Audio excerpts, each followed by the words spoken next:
Bienvenue dans l'instant décryptage de l'actualité des thématiques sur Eden Télévision Diaspora FM. Vous le savez, chaque jour nous recevons pour vous un consultant, un spécialiste d'une question d'intérêt qui vient éclairer notre antenne, votre antenne à la loupe aujourd'hui.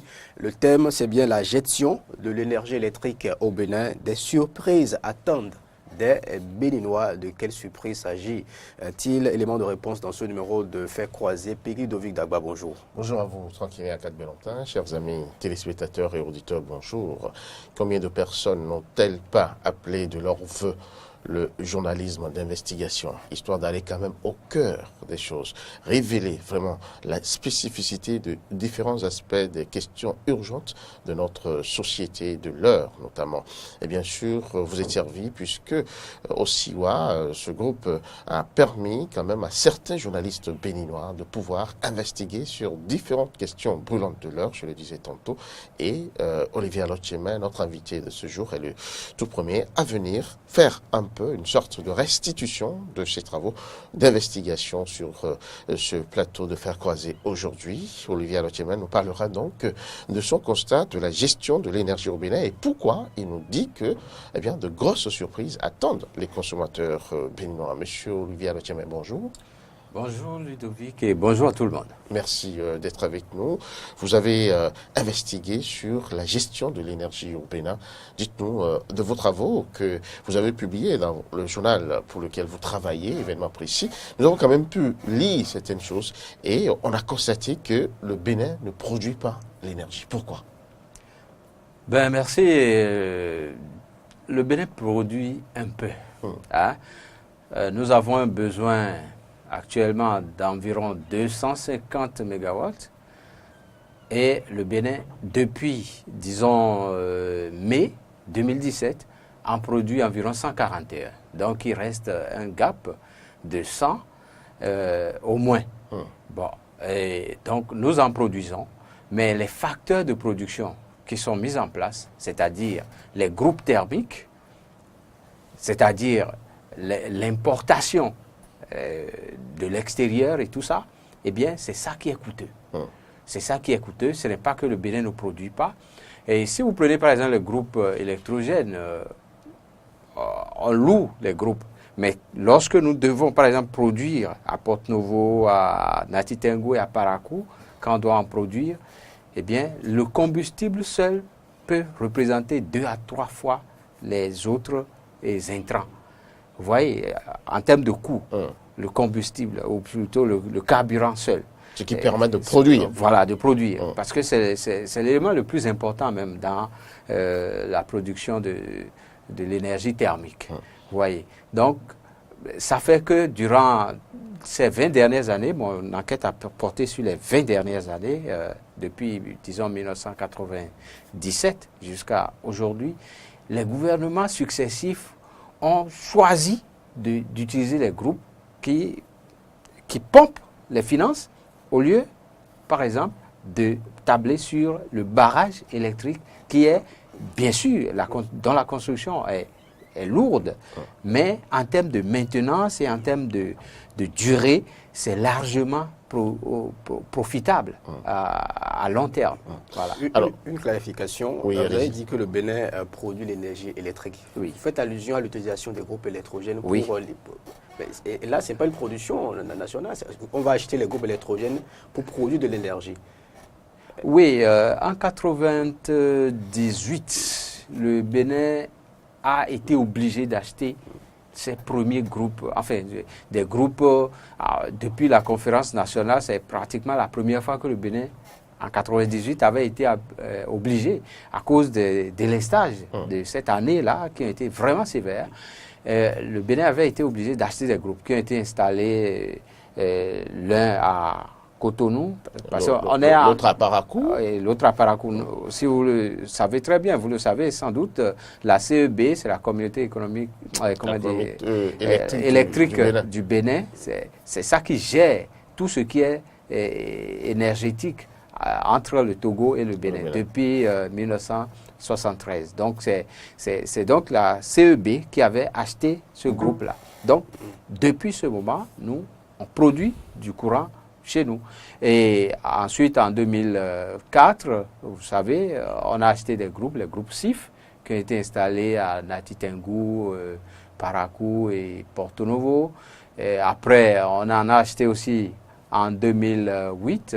Surtout, on a commencé à importer à partir du Nigeria avec l'interconnexion TCN et NEPA, comme on l'appelait. Et donc, depuis 2008, on importe ici. Maintenant, en termes de location, on a loué aussi Agreco, les groupes Agreco et les groupes MRI qui ont renouvelé même leur contrat pas plus tard qu'en 2014.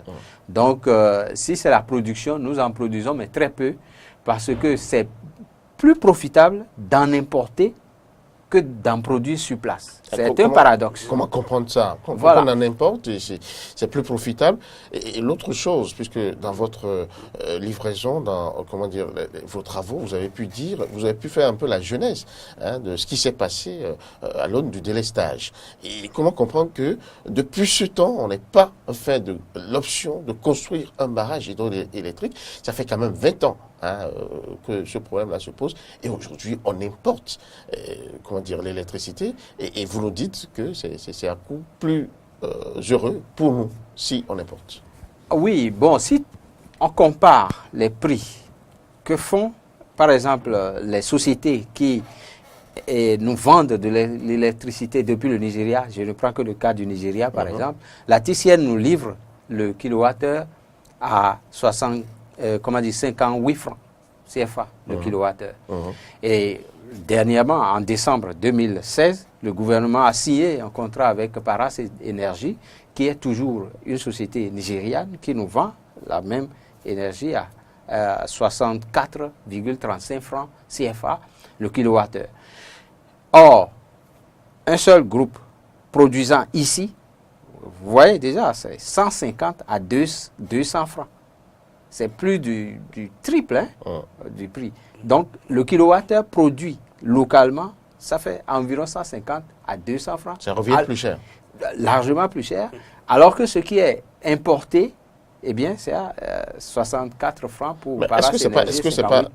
Est-ce que ce n'est pas l'option faite? Parce que là, les groupes électrogènes, on les loue ou on les achète. Et en plus de ça, il faut les faire fonctionner. Alors que les autres, eux, ils ont déjà le dispositif et ce n'est que le produit qu'ils vendent. En fait, là, je me suis rendu compte que c'est une situation qui arrange en fait les gens. Ça arrange tout le monde de louer. Alors, si vous louez les groupes électrogènes, en 2014, l'État béninois a loué les groupes Agreco et MRI. Ça fait par an environ 12 milliards que l'État paye. Vous comprenez avec moi que il y a pas mal très peu de transparence parce qu'on ne vous dira jamais combien coûte le carburant. On ne vous dira jamais quels sont les frais financiers qui sont liés à ça parce que ça arrange tout le monde. Les loueurs de groupes prennent leurs sous, ceux qui aussi sont dans l'appareil prennent leurs sous, et bien tout le monde est quitte. Or, lorsque nous prenons par exemple le barrage de Nagbeto, installé depuis plus de 30 ans entre le Togo et le Bénin, eh bien le barrage de Nagbeto, actuellement les frais de maintenance, c'est négligeable. Négligeable parce que le barrage est comme ça. Ça peut durer même un siècle. Les frais de maintenance, il est déjà là. Il est déjà là. Il faut juste faire une petite maintenance. Et pourquoi on l'a abandonné? On ne l'a pas abandonné, ça produit. Ça produit combien? Environ 65 MW, ce n'est pas beaucoup. Et c'est pour ça qu'il est question de construire depuis au moins une trentaine d'années, on parle du barrage d'Adjarala. Il y a aussi le barrage, c'est un petit barrage de Yeripao à Nati Tengu, qui produit aussi, mais ce n'est pas beaucoup. Vous voyez, donc c'est des solutions, en termes de production énergétique, c'est des solutions qui sont durables, moins chères, mais pour installer ça, eh bien, ça prend beaucoup d'argent. Oui. Si nous ne prenons que le barrage d'Adjarala, ça fait 300 milliards actuellement.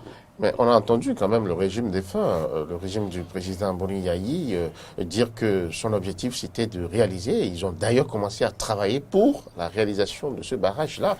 Et pourquoi jusqu'à présent? Ça fait quand même plus de 8 ans qu'on en parle. On en est où? Ou bien les travaux sont-ils délaissés? Qu'est-ce qui se passe à ce niveau? Bon, mon enquête m'a montré que le Bénin est prêt. Le Bénin a souscrit un prêt auprès de Exim Bank en Chine, pour payer sa quote-part, 150 milliards.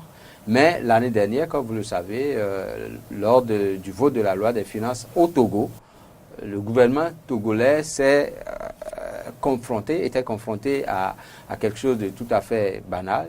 Le FMI lui dit, vous avez déjà atteint 72% d'endettement de votre pays, vous ne pouvez plus contracter d'autres prêts.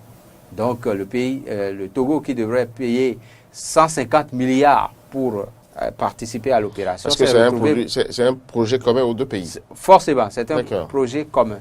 Tout ce qui est électricité entre le Bénin et le Togo se fait ensemble depuis 1973, depuis la création de la CEB. Donc le Togo a été bloqué sur ces entrefaits, mais depuis 2 semaines, les deux pays se sont entendus pour aller à l'Union africaine. Ils sont allés rencontrer les deux ministres de l'énergie, sont allés rencontrer le président de l'Union africaine à Conakry et pour que l'Union africaine finance. Donc il est aujourd'hui question de restructurer le financement pour que l'Union africaine participe. Parce que c'est forcément un projet qui risque, enfin, si ça ne se réalise pas, d'impacter durablement notre économie. Parce que, comme vous le savez, l'énergie est à l'économie ce que le sang est à l'organisme humain. Si vous n'avez pas d'énergie, vous n'avez pas d'industrie. Si vous n'avez pas d'industrie, vous ne faites rien dans la production concrète des produits manufacturés. Donc voilà un peu, c'est un enjeu vraiment crucial que les différents gouvernements n'ont pas voulu saisir parce que en produisant ou bien en louant les groupes thermiques, bon, chacun a sa part. Ça permet plus leur affaire. Oui, ça permet aussi de financer les campagnes électorales. Ça, disons les choses. Sur ce point-là, l'adoption de l'énergie importée, vous avez dit que les différents gouvernants qui se sont succédés à la tête de notre pays ont fait cette option. Oui. Sur le terrain, vous avez sûrement discuté avec les praticiens, les ingénieurs, tout ça. Quel est le son de cloche après votre investigation? Bon, quand vous prenez par exemple la TICIEN, c'est la société publique nigériane de production d'énergie électrique. La TICIEN nous livre peu ou prou, au moins 80 mégawatts d'électricité. La TICIEN, c'est profitable pour nous, à court terme, n'est-ce pas? C'est profitable, ça fait 58 francs le kilowattheure, c'est profitable pour nous. Mais à long terme, il faut se poser la question, est-ce qu'on va continuer à dépendre du Nigeria? On n'a pas fini de parler de la TICIEN qui est installée depuis 2008. Le centre d'interconnexion se trouve à Sakété, comme vous le savez. Bon. Et maintenant, il y a d'autres sociétés nigérianes qui sont venues s'installer, enfin qui nous donnent le courant aussi. La question est de savoir, est-ce que nous allons continuer comme ça? Bon. Ça, c'est des choix à faire. Mais même si ce n'est pas des choix à faire, ce qui est évident aujourd'hui, c'est que le Bénin est endetté auprès de la TICIEN, actuellement. À hauteur de combien de milliards? Ça fait au moins, quand je dis le Bénin, je parle en même temps du Bénin du Togo, 60 milliards. La CEB, quoi. Oui, la CEB, 60 milliards. Tout dernièrement, j'ai rencontré le ministre de l'Énergie qui m'a confirmé que nous avons fini par payer, les deux pays ont fini par payer environ 25 milliards. Mais il reste beaucoup. Il reste beaucoup.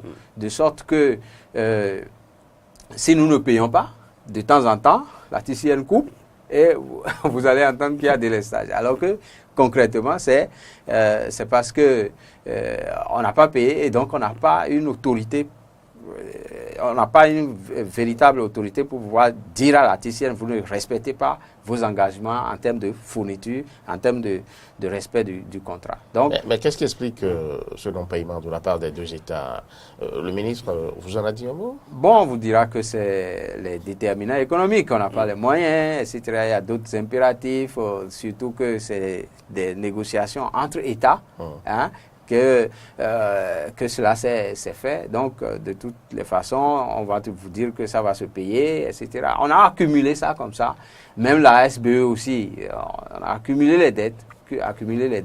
Et de temps en temps, comme les autorités nigérianes, vous le savez aussi, le Nigeria est un pays déficitaire en termes énergétiques. Déficitaire net, hein, même le courant se coupe à Lagos tout le temps. Et pourtant, c'est des sociétés nigériennes qui nous vendent c'est comme même ça, énergie. parce qu'on fait du commerce, c'est tout. On préfère aller là où c'est rentable. C'est tout, parce que le Nigeria est déficitaire net en termes énergétiques.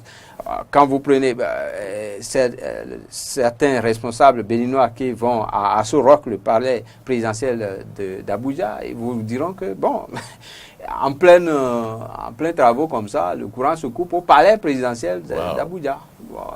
Parce que c'est comme ça. Et à Lagos, à Abuja, etc., presque tout le monde a son groupe électrogène. Vous voyez? Donc, malgré ces facteurs-là, la TCN, Paras Énergie et tout ça, nous envoie leur énergie parce qu'ils entendent être payés en retour. Maintenant, s'ils ne sont pas payés, eh bien, ils utilisent ces mesures de rétorsion pour se faire entendre. Voilà. Alors, vous disiez tantôt que le Bénin ne peut pas rester scotché, ne peut pas rester sujet à l'importation chaque fois de l'énergie électrique.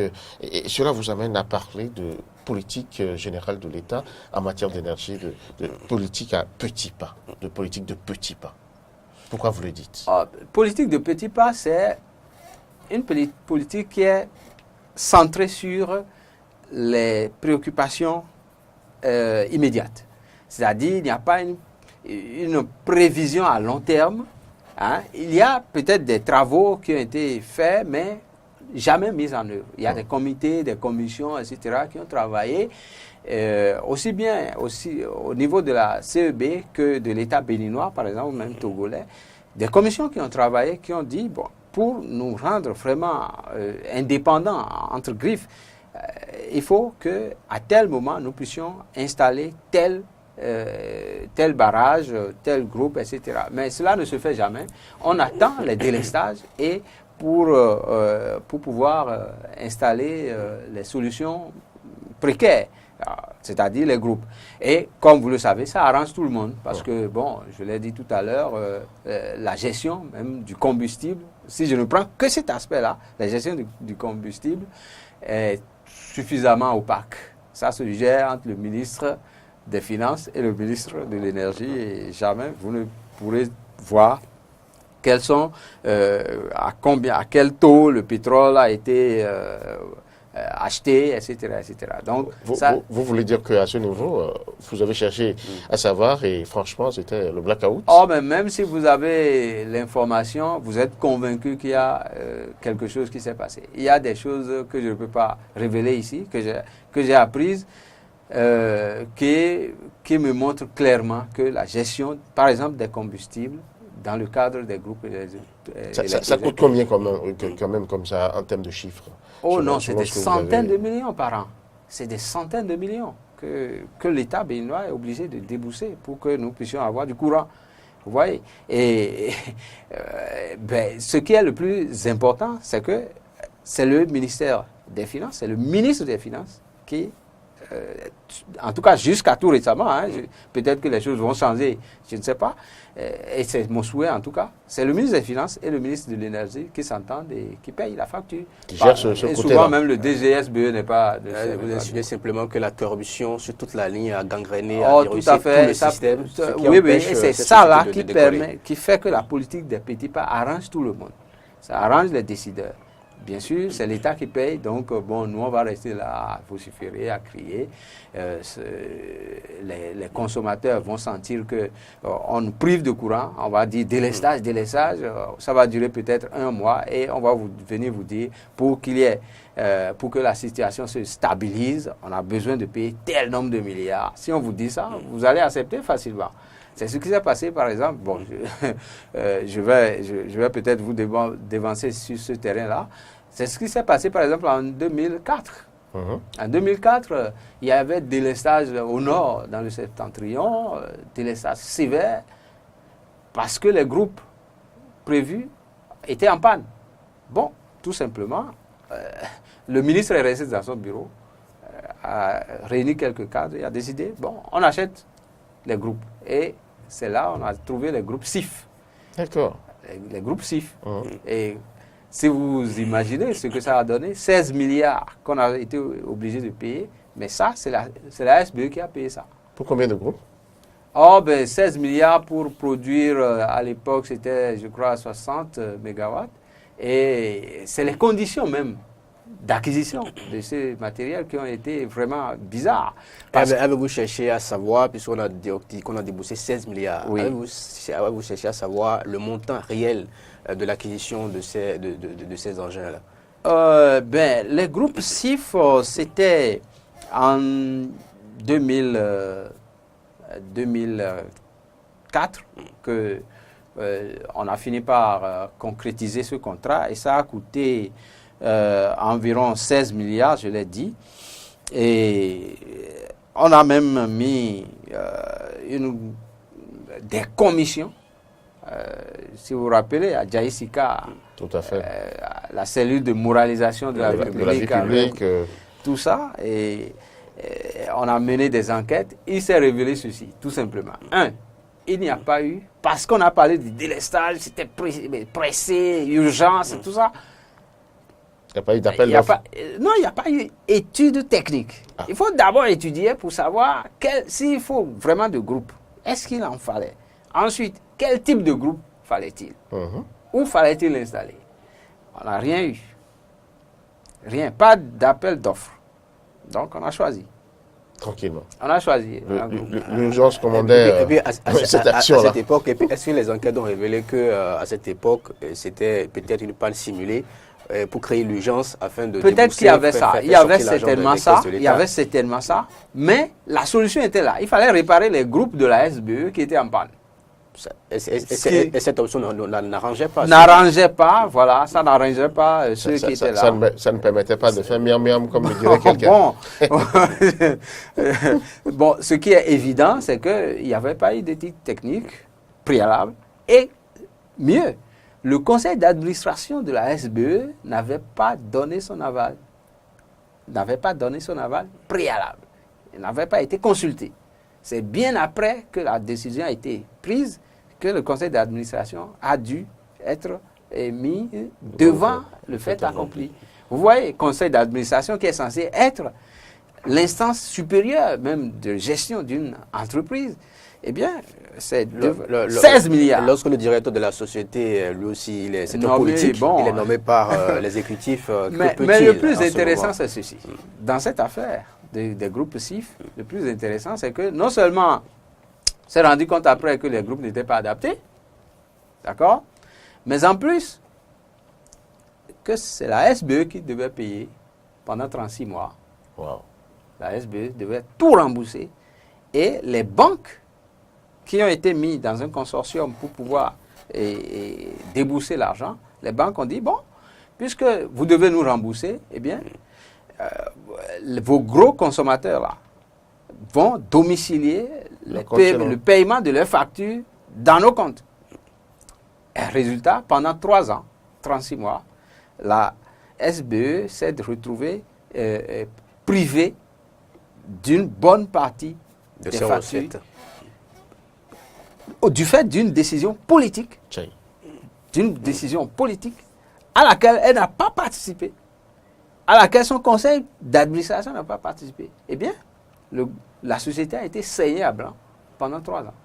Et bon, aujourd'hui, vous imaginez, moi je suis convaincu, je n'ai pas mené mon enquête jusque-là. Je suis convaincu que pendant la période, les consommateurs ont été saignés à blanc. Oui, C'est clair. Les surfacturations. Vous savez très bien. ça. Bon, ça c'est... L'électricité n'a jamais baissé de prix chez nous. Mais chose curieuse, l'État, après avoir correctement saigné, puisque vous l'avez démontré, décide de privatiser cette société-là, cette société. Est-ce que c'est la solution? Bon, aujourd'hui, on ne peut pas parler de privatisation. On a parlé de gestion sous, c'est quoi que c'est un thème technique qui n'est pas loin de la privatisation. Non, soyons clairs. La SBE, dans son état actuel, n'est même pas privatisable. Parce que ce n'est pas une société rentable. Vous voyez, ce n'est pas une société rentable. Avant que je n'achète une entreprise, il faut qu'elle soit d'abord rentable. Elle n'est pas rentable. Hein? Pourquoi elle n'est pas rentable? Tout simplement parce que le gouvernement actuel est conscient de cela, mais a fait cette option, a décidé d'aller à cette option à un moment donné. Premièrement, pourquoi la SBE n'est pas rentable? Parce que nous ne payons pas le courant au prix coûtant.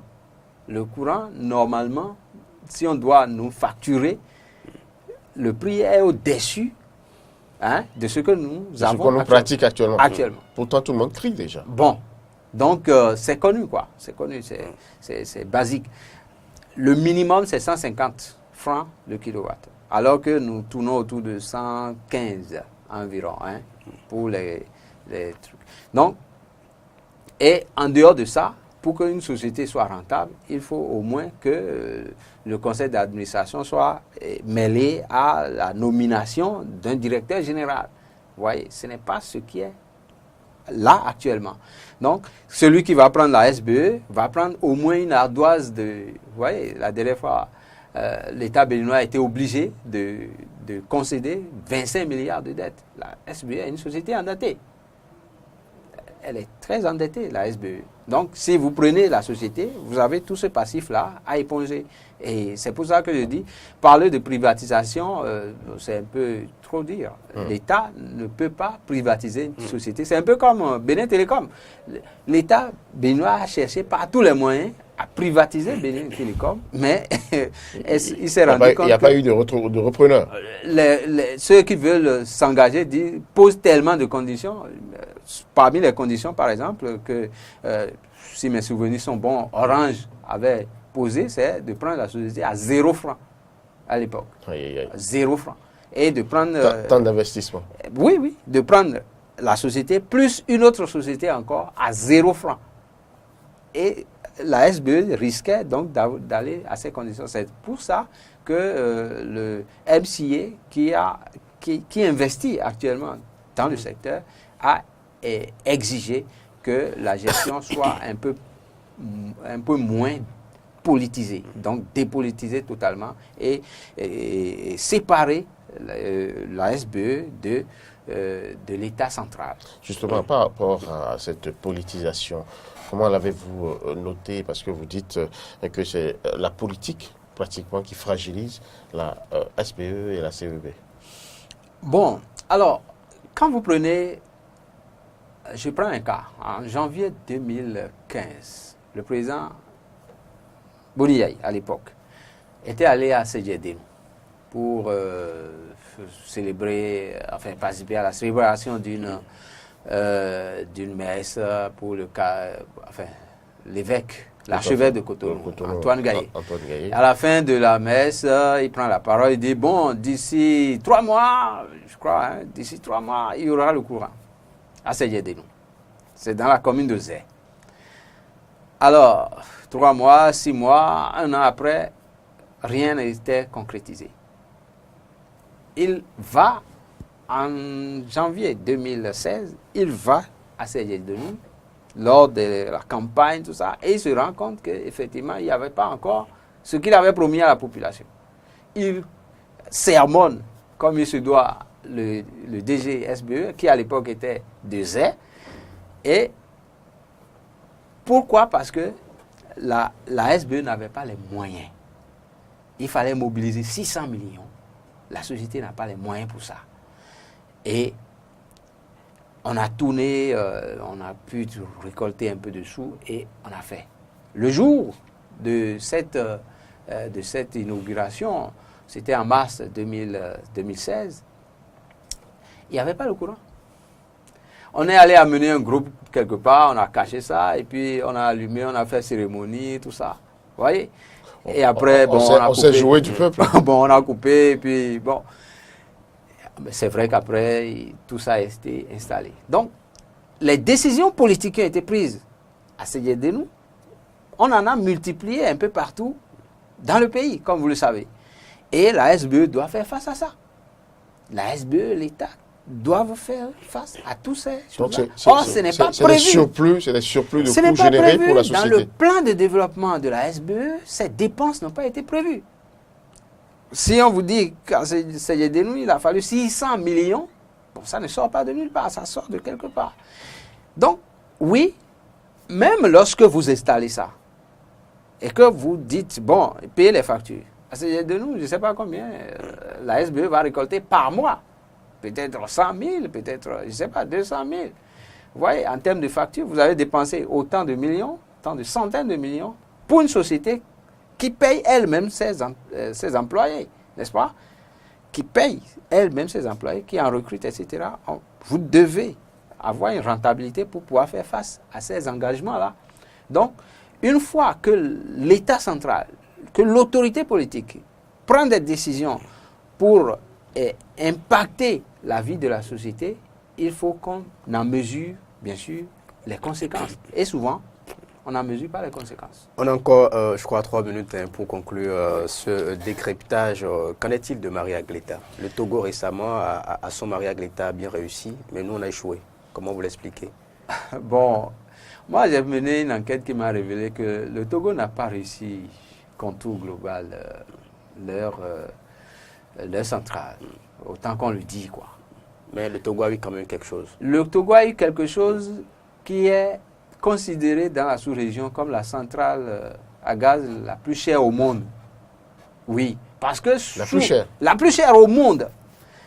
Sous l'effet de l'urgence, à l'époque aussi au Togo, on a installé une turbine à gaz par une entreprise Contour Global qui a coûté les yeux de la tête.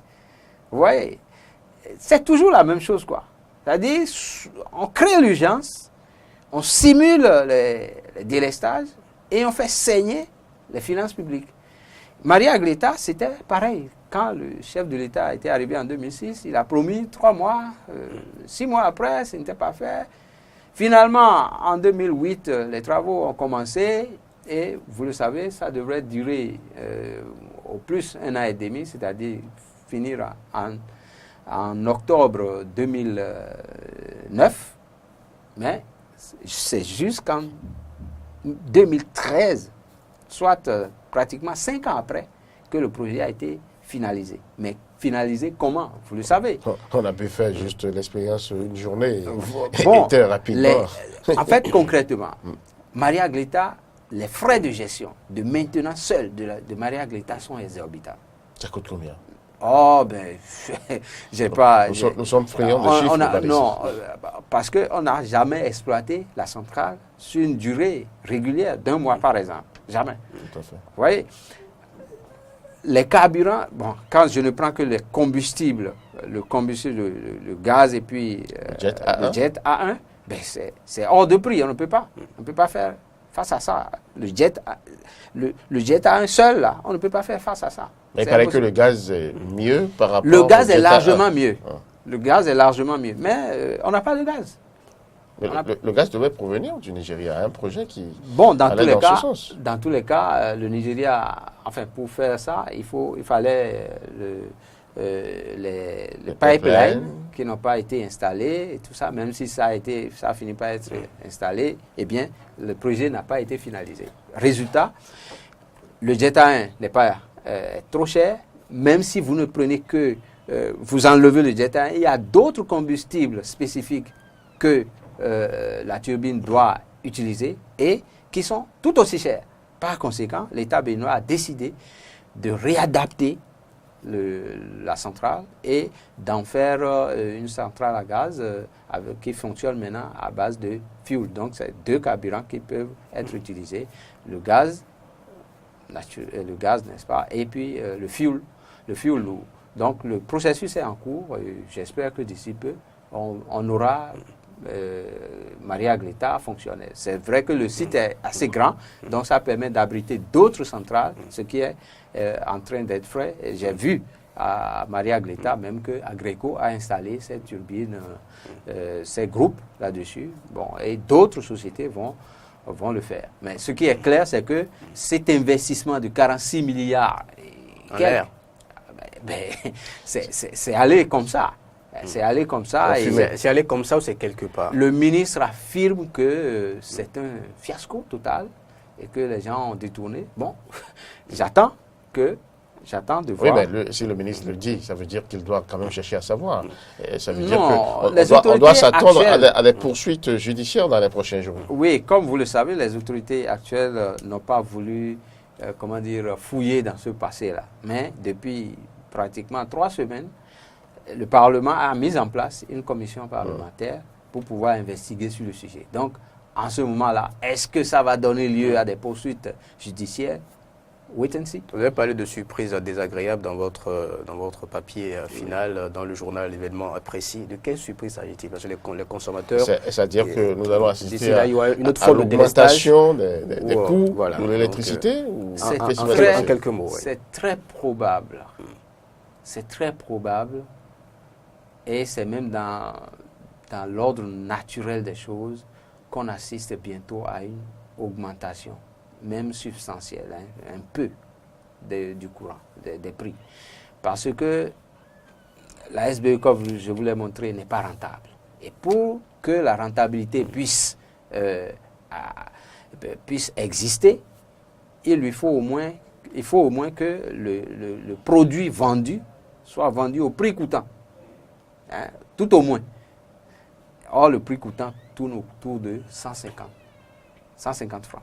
On n'a pas dit que ça va aller peut-être jusqu'à 200, 250 le kilowattheure, mais au moins 150. Or, nous sommes aujourd'hui à 115. Ça tourne autour de 115.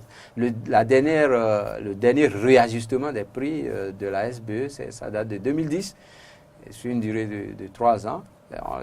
Vous vous rappelez, on avait augmenté 10 francs. Donc, avant d'atteindre 150, ça va être un peu compliqué. Donc, c'est clair que les consommateurs doivent s'attendre à une augmentation des prix. Surtout le consommateur moyen, quoi. Pour le consommateur industriel, je ne sais pas encore. Merci à vous, Olivier Alotchemer. Olivier Alotchemer, avec vous, nous avons dû avoir la surprise qui attend les téléspectateurs, les auditeurs, les consommateurs béninois, c'est qu'ils doivent s'attendre à l'augmentation très prochaine, bien sûr, des coûts de l'électricité. Mais avant cela, vous avez quand même parlé un peu des résultats de votre investigation sur le plan de l'énergie au Bénin et une gestion qui, ma foi, n'est pas du tout heureuse. Vous l'avez dit, il faut quand même amener donc les pouvoirs publics à pouvoir appliquer des politiques heureuses pour le système, pour le secteur. Merci de nous avoir suivis. Fait croiser en rediffusion sur Diaspora FM à 14h, sur Télévision à 13h30.